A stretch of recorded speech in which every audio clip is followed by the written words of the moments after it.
untuk setiap rencanamu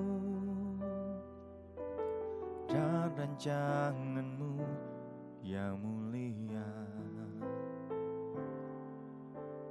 Dalam satu tubuh kami bersatu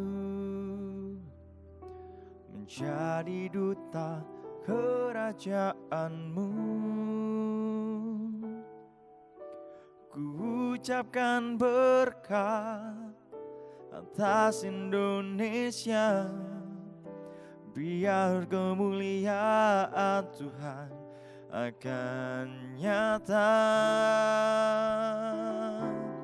bagi bangsa ini. Kami berdiri dan membawa doa kami kepadamu. Sesuatu yang besar pasti terjadi dan mengubahkan negeri kami. Hanya nama-Mu Tuhan ditinggikan atas seluruh bumi.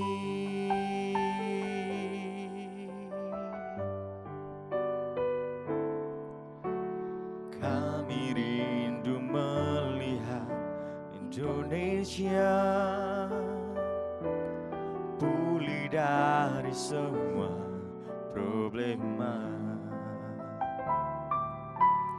hidup dalam jalan kebenaran-Mu, pancarkan terang kemuliaan-Mu. Ku ucapkan berkat atas Indonesia, biar kemuliaan Tuhan akan nyata bagi bangsa ini. Kami berdiri dan membawa doa kami kepadamu. Sesuatu yang besar pasti terjadi dan mengubahkan negeri kami. Hanya nama-Mu Tuhan ditinggikan atas seluruh bumi. Bagi bangsa ini kami berdiri dan membawa doa kami kepadamu. Sesuatu yang besar pasti terjadi dan mengubahkan negeri kami. Oh, hanya nama-Mu Tuhan ditinggikan atas seluruh bumi. Hanya nama-Mu Tuhan ditinggikan. Hanya nama-Mu Tuhan ditinggikan. Oh, hanya nama-Mu Tuhan ditinggikan atas seluruh bumi.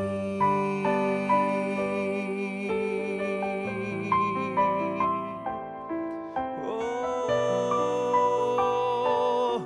hanya nama-Mu, hanya nama-Mu Tuhan yang ditinggikan atas Indonesia. Haleluya. Oh, haleluya.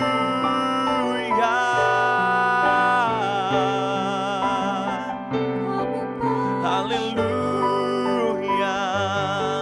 Haleluya. Kami berdoa kami. Kau yang pulihkan, Kau yang sembuhkan, Kau yang beri kemenangan, Yesus. Haleluya, haleluya, oh, haleluya, haleluya.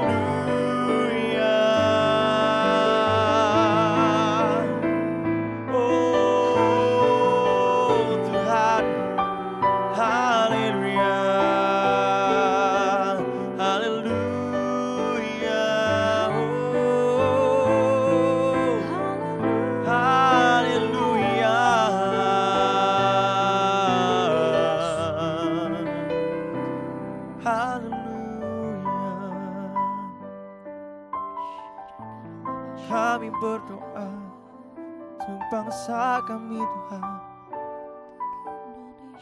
Bawa bangsa kami lebih dekat denganmu, dalam hadirat-Mu, dalam kuasa-Mu, Tuhan. Haleluya, haleluya.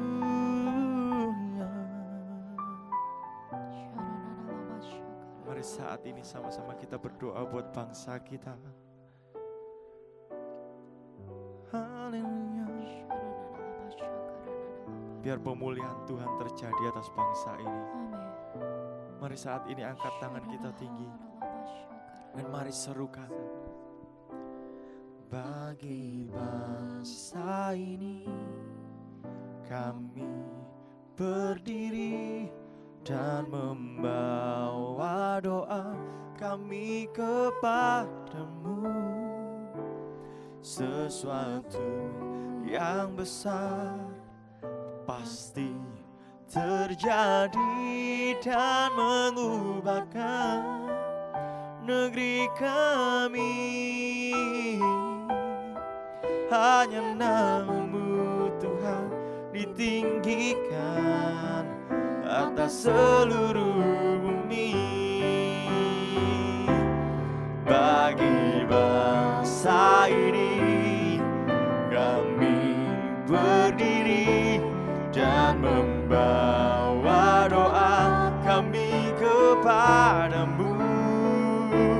Sesuatu yang besar pasti terjadi dan mengubahkan negeri kami. Hanya nama-Mu Tuhan ditinggikan atas seluruh bumi. Kami tahu hati-Mu,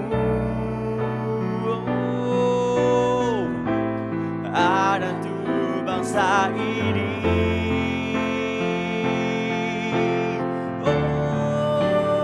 Oh, bagi bangsa ini kami berdiri dan membawa doa kami kepadamu. Sesuatu yang besar pasti terjadi dan mengubahkan Indonesia, Indonesia Tuhan. Hanya nama-Mu Tuhan ditinggikan atas seluruh bumi. Bagi bangsa ini kami berdiri dan membawa doa kami kepadamu. Sesuatu yang besar pasti terjadi dan mengubahkan Indonesia. Hanya nama-Mu Tuhan ditinggikan. Oh, hanya nama-Mu Tuhan ditinggikan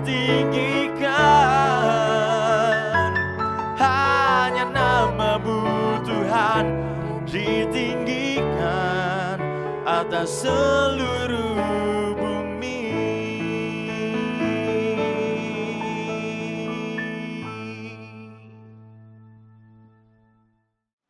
Ya Tuhan kami, Allah kami yang Maha Pengasih dan Penyayang. Sungguh kami bersyukur Tuhan untuk segala kasih-Mu, rahmat-Mu atas kami umat-Mu, masyarakat Indonesia. Kami bersyukur Bapa, karena kami sadar sepenuhnya keberadaan kami hari ini adalah oleh karena kasih karunia Allah, kemurahan Allah, belas kasihan Allah atas setiap kami umat-Mu, masyarakat Indonesia.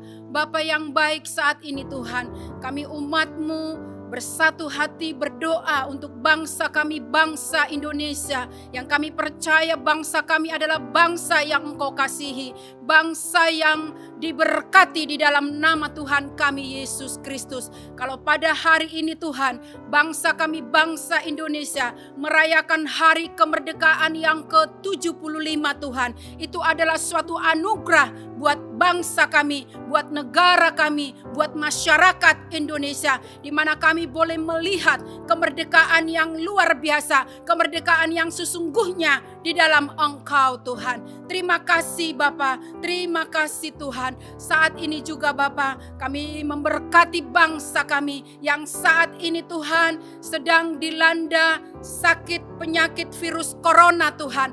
Begitu banyak kehilangan saudara, begitu banyak kehilangan orang yang dicintai. Oh Bapa kami yang di surga, satu hal yang kami percaya, hanya kuasa-Mu saja Tuhan yang dapat memulihkan bangsa ini, yang dapat memulihkan negara ini Tuhan, yang dapat menghancurkan virus corona dari bangsa kami, bangsa Indonesia. Dan di dalam nama Tuhan kami Yesus Kristus, dengan memperingati hari kemerdekaan yang ke-75 ini Tuhan, kami katakan juga bahwa bangsa kami dimerdekakan dari virus corona yang ada di dalam nama Tuhan Yesus. Virus-virus corona apapun itu bentuknya, kami ikat kuasanya, kami patahkan, kami hancurkan di dalam nama Yesus. Bangsa ini dipulihkan, orang-orang yang sedang terkapar disembuhkan di dalam nama Yesus. Orang-orang yang sedang berduka dipulihkan, diberikan sukacita, diberikan damai sejahtera di dalam nama Tuhan Yesus Kristus.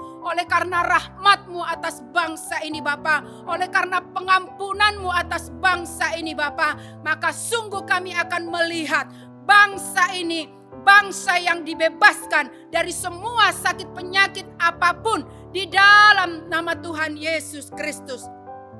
Terima kasih Bapak, terima kasih. Kami juga memberkati Bapak Presiden kami, Bapak Jokowi, Wakil Presiden, semua yang duduk di instansi pemerintah, kami berkati di dalam nama Yesus. Semua aparat negara kami diberkati di dalam nama Tuhan Yesus. Biarlah Tuhan Engkau sendiri yang memimpin Bapak Presiden kami dan semua jajarannya Bapak, bisa memiliki kecakapan di dalam memimpin bangsa ini. Dan dalam memutuskan segala perkara Bapa, Tuhan berikan hikmat yang luar biasa, sehingga semuanya boleh berjalan dengan baik, seturut dengan kehendak Allah. Di dalam nama Yesus Kristus, roh takut akan Tuhan selalu ada pada pemimpin-pemimpin bangsa kami. Terima kasih Bapa yang baik, terima kasih buat lawatan-Mu Tuhan dari Sabang hingga ke Merauke. Sungguh bangsa ini sudah dipulihkan, sudah disembuhkan,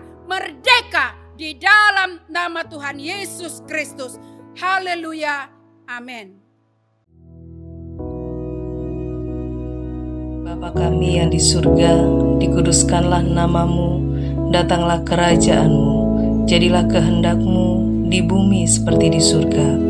Berikanlah kami pada hari ini makanan kami yang secukupnya, dan ampunilah kami akan kesalahan kami, seperti kami juga mengampuni orang yang bersalah kepada kami. Dan janganlah membawa kami ke dalam pencobaan, tetapi lepaskanlah kami daripada yang jahat. Karena Engkaulah yang empunya kerajaan dan kuasa dan kemuliaan sampai selama-lamanya. Amin.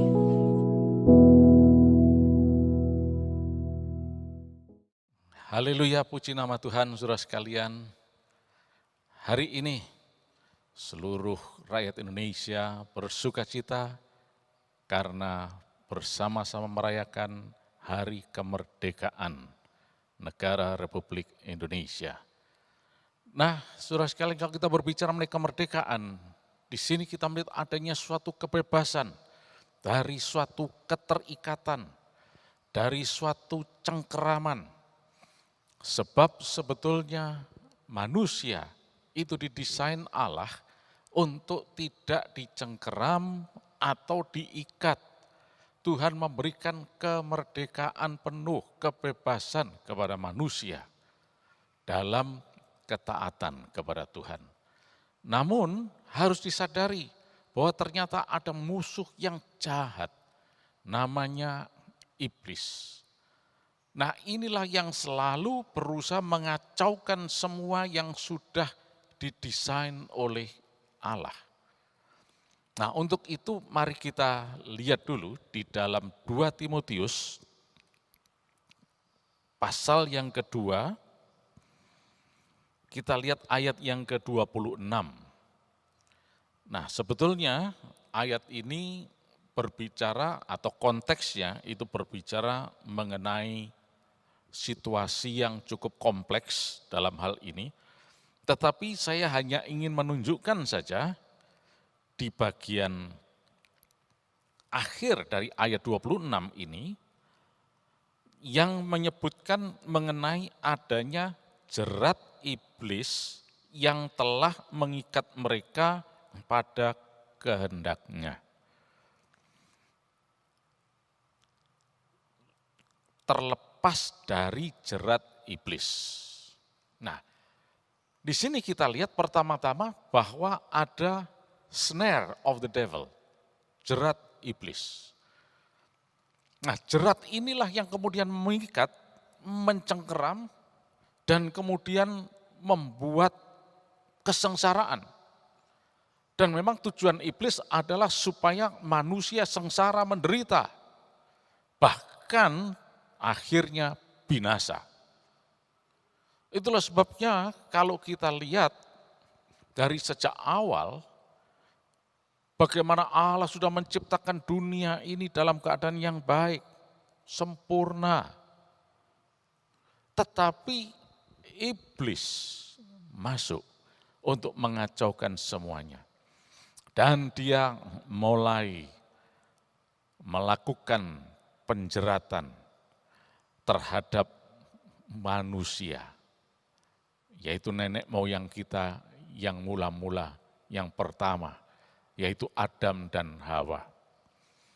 Kalau kita lihat sebetulnya ini adalah sesuatu yang tidak terlalu kentara, tidak mencolok mata dengan begitu rupa. Iblis bahkan tidak tampil sebagai iblis, tetapi dia memakai ular untuk menjadi jerat bagi manusia yang mula-mula, Adam dan Hawa. Dan bahkan di dalam dialog itu pun, iblis tidak dengan terang-terangan mendorong untuk menjerumuskan si manusia. Cuma melalui dialog. Tetapi dialog ini membawa kepada kebinasaan. Membawa kepada pelanggaran terhadap apa yang sudah Tuhan tetapkan. Jelas sekali Tuhan mengatakan, itu ada pohon tentang pengetahuan yang baik dan jahat, jangan kau makan buahnya. Sebetulnya ini sudah cukup, jangan. Kalau sudah jangan, ya jangan sudah. Dengan alasan apapun, ya jangan dimakan sudah. Plus di situ pun ada penjelasannya. Sebab pada hari engkau memakannya, pastilah engkau mati. Kibiyom akhol kami benu mutamut. Itu di dalam terjemahan aslinya.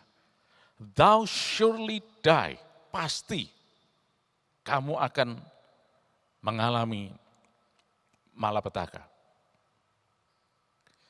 Jadi sebetulnya perintah Allah sudah jelas, tetapi ternyata dalam kenyataannya perintah Allah itu pun dilanggar ternyata oleh nenek moyang kita, Adam dan Hawa. Nah, jadi saudara sekalian kita lihat di sini ketika diadakan suatu pemeriksaan, mau tidak mau memang manusia yang bersalah karena mereka yang bertindak. Tapi di balik itu ada suatu jerat yang sudah dipasang oleh iblis sehingga manusia terjerat di dalam pelanggaran tersebut.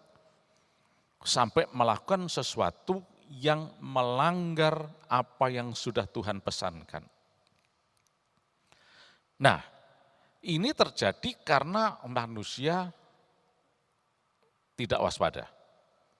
Dan selain tidak waspada, di dalam kalimat terakhir dari ayat 26 ini dikatakan, yang telah mengikat mereka pada kehendaknya.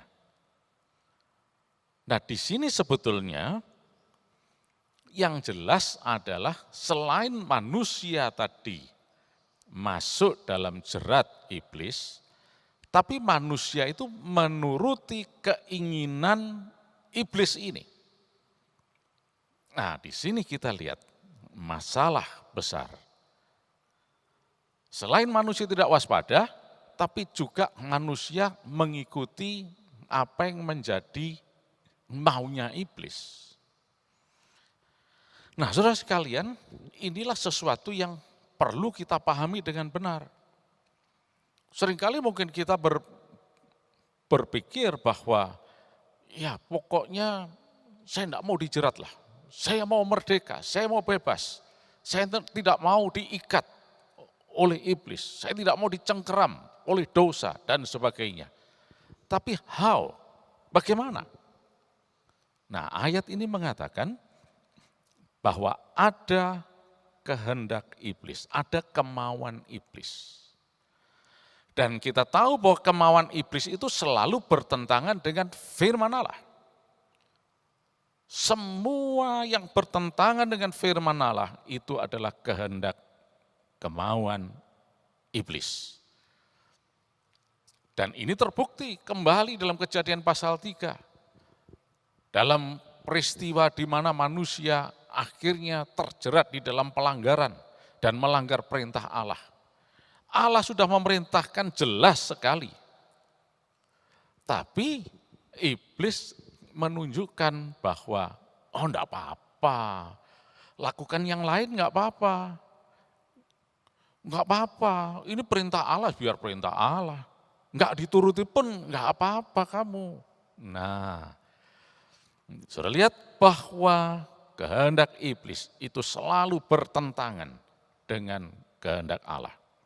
Jadi dalam hal ini, kalau kita betul-betul mau menjadi, mau menikmati, dan mengalami kebebasan, kemerdekaan di dalam Yesus, maka kita harus tahu satu hal, yaitu kita tidak boleh sekali-kali mengikuti kehendaknya iblis.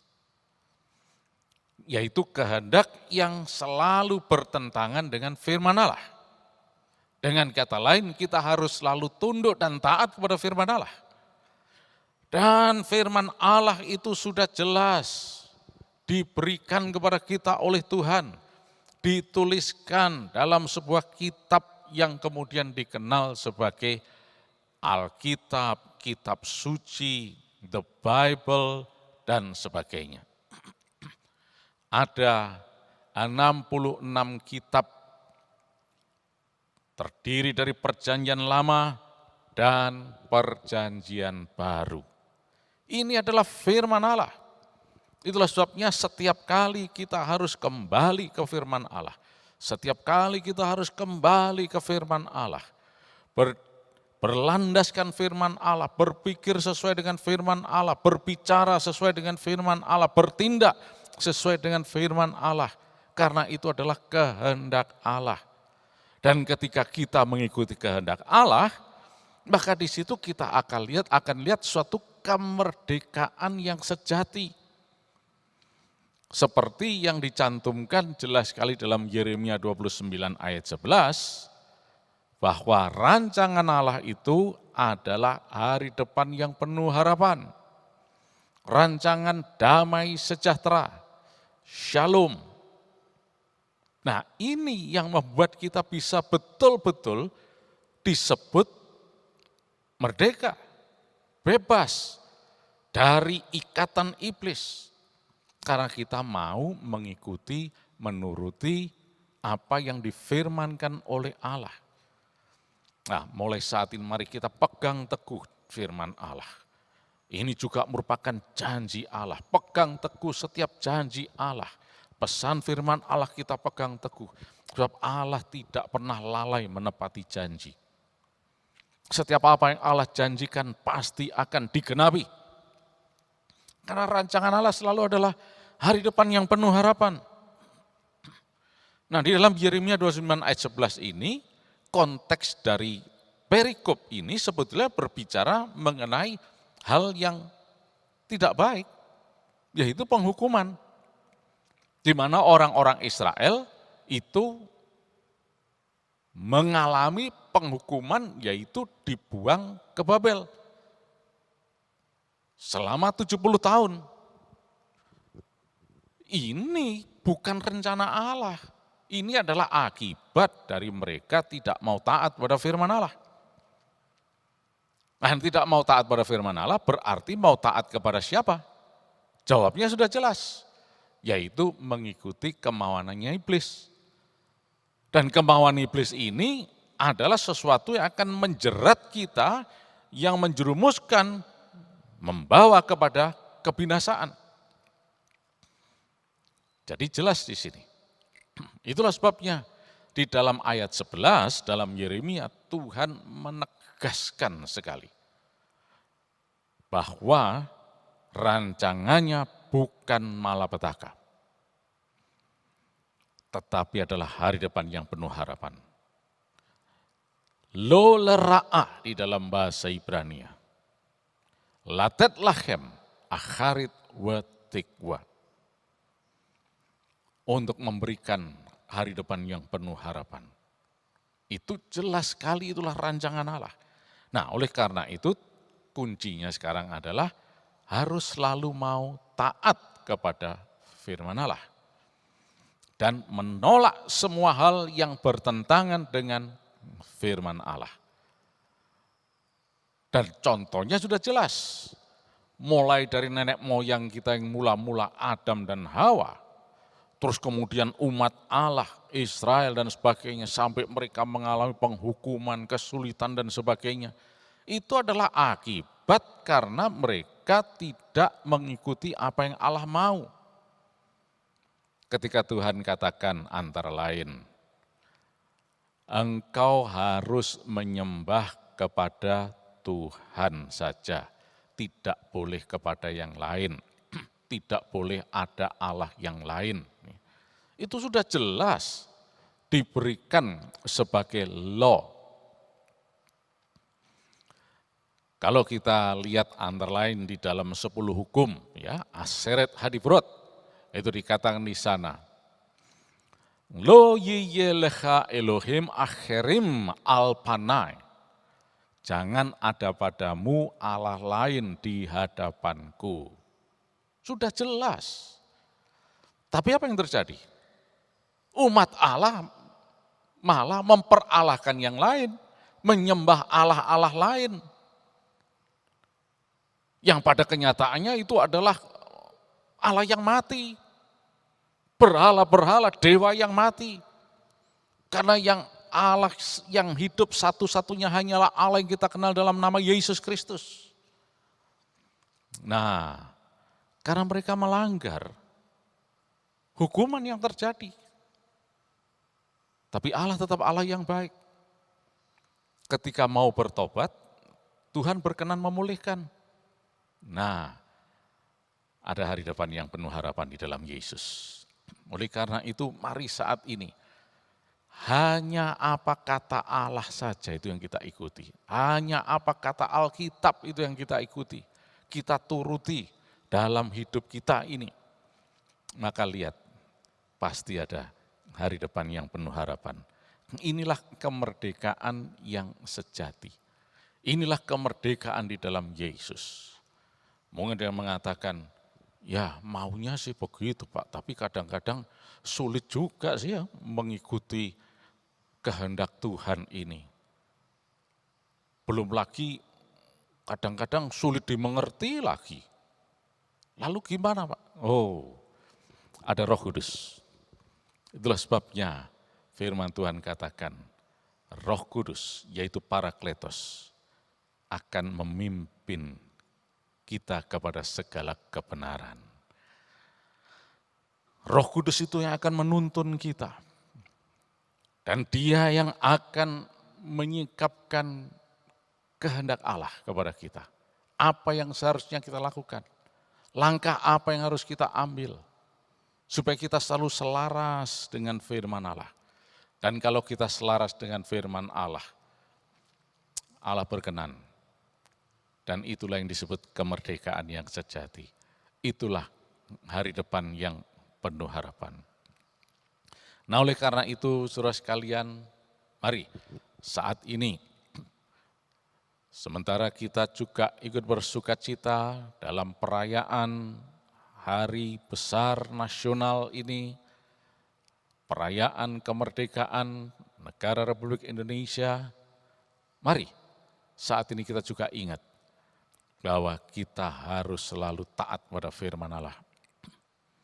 Sebab kalau tidak taat pada firman Allah, berarti kita mengikuti kemauan iblis.